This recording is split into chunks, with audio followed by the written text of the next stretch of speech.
With almost 40 million military troops and civilian casualties, the First World War ranks among the worst wars in human history. Being a trench soldier was an absolute nightmare. They had to put up with sickness, starvation, rodents, foul odors, and bodies everywhere. Most significantly, they had to accept the fact that they might pass away at any time. We're going to learn about the experiences of trench soldiers during World War I today. Let's go to the trenches now.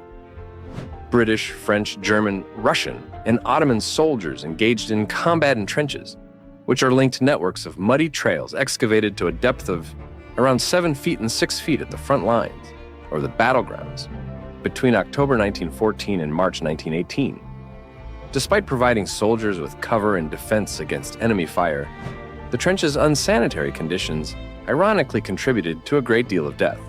Perhaps all that comes to mind when you hear about the trenches of World War I is a series of clumsily constructed walkways. However, the layout of these trenches was deliberate and intentional. The purpose of the trench systems, built by the Central Powers and the Allies, was defense. Heavy, aggressive weaponry drove both sides to take defensive positions. Trenches thus evolved into a means of holding a line without endangering men. Additionally, the trenches were shaped like zigzags and curves, creating corners and passageways that provided soldiers with greater hiding places and points of view. The zigzag designs prevented enemy infiltrators from leaping into the trench and eliminating everyone in their paths. Furthermore, each of these trenches had a distinct function.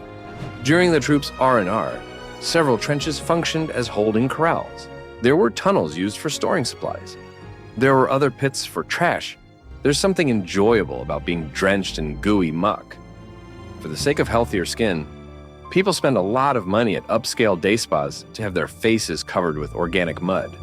However, trench foot during World War I could result from extended exposure to muddy, flooded trenches. Your feet, or worse, your toes, could be lost. Trench foot affected about 75,000 British soldiers in all because it was so widespread and regular. During World War I, it was also found that soldiers often examined each other's feet. The men would be divided into pairs and assigned the task of looking after each other's feet. In addition, they would typically apply whale oil to try and avoid trench foot, which may occur in any cold, damp weather. The fact that the weather during Glastonbury, Leeds, and Download festivals was consistently chilly, damp, and muddy has actually led to reports that some concertgoers suffered from trench foot. It nevertheless happened frequently for soldiers to just fall sick and die in World War I. Despite the fact that doctors had greater tool than in earlier conflicts to control the health of soldiers due to advanced medical skills, the men were not strengthened by the chilly, wet, and unhygienic conditions in the trenches. Additionally, the harsh weather left them more vulnerable to disease. In the trenches, lice proliferated and dispersed diseases such as trench fever. Additionally, it was not unusual for soldiers to wake up to find rodents consuming either them or their supplies. Indeed, the rats were so fearless that they would even eat troops who were asleep. Not to mention that the 1918 influenza pandemic, one of the worst epidemics in recorded history, originated in the trenches. Soldiers' susceptibility to the disease was impending because of World War I. Their already compromised immune systems, which were further weakened by malnourishment, the pressures of combat, and chemical attacks. On April 22, 1915, 2 French colonial divisions at Ypres, Belgium, were hit by more than 150 tons of deadly chlorine gas fired by German forces, shocking Allied soldiers along the Western Front and turning the tide of World War I. The United States created and employed chemical weapons when it joined the war in 1917. In 1918, U.S. Field Artillery Captain Harry S. Truman would go on to become president when his regiment used poison gas against the Germans. In all, around 100,000 tons of chemical weapons were employed in World War I, resulting in the deaths of nearly 30,000 men, including 2,000 Americans, and injuries to about 500,000 soldiers. Gas attacks were horrifying. Nobody had anticipated the new degree of warfare that it was. Any unfortunate person unfortunate enough to come into contact with a gas attack could die or suffer serious injuries. It could also depend on the direction of the breeze at that moment. Troops did not spend months at a time in the trenches nonstop. In actuality, soldiers were only in the trenches, in close reserve, and at rest for 1 to 7 days at a time. This procedure cut down on how long a soldier had to spend in the desolate trenches. Furthermore, the rotation played a critical role in helping them cope with stress. However, rest could be a misnomer. In cases where regiments lacked personnel, soldiers were typically enlisted to reinforce and mend the trench systems.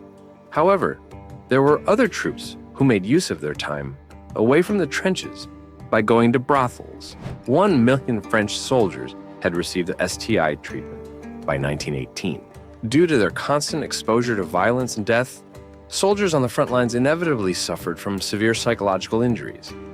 Although medical and military personnel used phrases like shell shock to describe what was happening, the high-stress environment of trench warfare led to intense anxiety and panic episodes, which is now known as post-traumatic stress disorder. Convalescent houses were used as a place for many soldiers who suffered from shell shock to recover. In actuality, World War I is when the phrase shell-shocked was first used. Some troops with the illness were tried for military offenses like cowardice and deserting, and some of them were even executed. Consider it.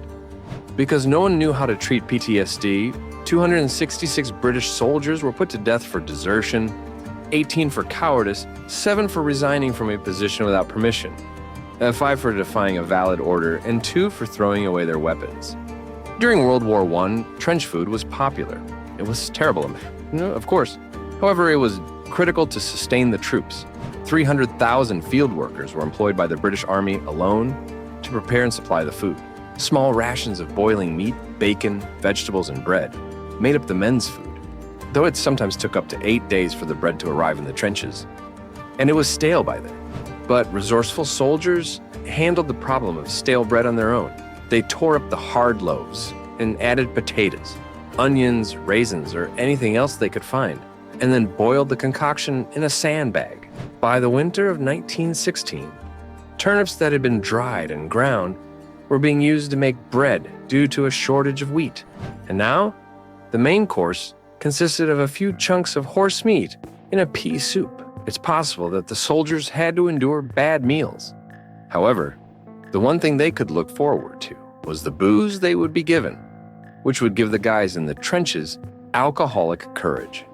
In the trenches, a soldier's life consisted mainly of waiting for the next burst of gunfire, despite the fact that millions of people died, and it looked like there was a new war every day. If the enemy is all around you, it would seem hard to get bored. However, the most prevalent emotion was boredom. Officers and administrators were aware of this. They were concerned that idle soldiers would inevitably go afoul of the law. To boost morale, the British military therefore encouraged them to be inventive. Making a trench magazine was one of the most iconic British inventions to emerge from the sheer monotony of trench life. One such periodical that the soldiers printed was the Wipers Times. An old printing press was unearthed by English soldiers stationed at Ypres, which they mispronounced as Wipers in Belgium. They made good use of the machine by publishing their own magazine and distributing it around the trenches. However, the journal refrained from covering the actual combat news. It was jam-packed with jokes, essays, poems, and parodies of the conflict they were engaged in. A cross between The Onion and a high school newspaper, the tone was dark, funny, and at times poignant. Despite how terrible the Great War was, the 1914 Christmas season saw a spirit of humanism and unanimity. That was a sharp contrast to conditions in the trenches.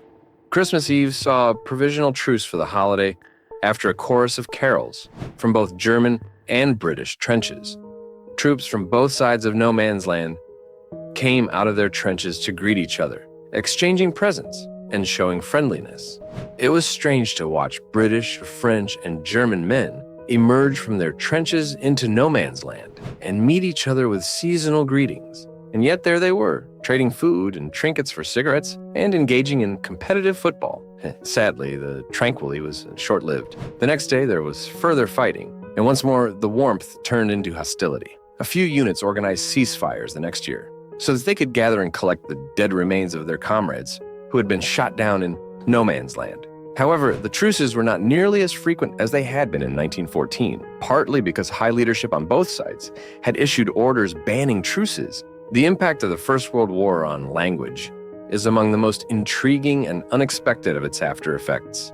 A unique lexicon of military jargon resulted from the blending of troops' nations, languages, dialects, accents, and socioeconomic backgrounds in the trenches. For instance, British forces referred to enemy grenades as potato mashers, and soldiers who executed daring, lightning-fast attacks as stormtroopers.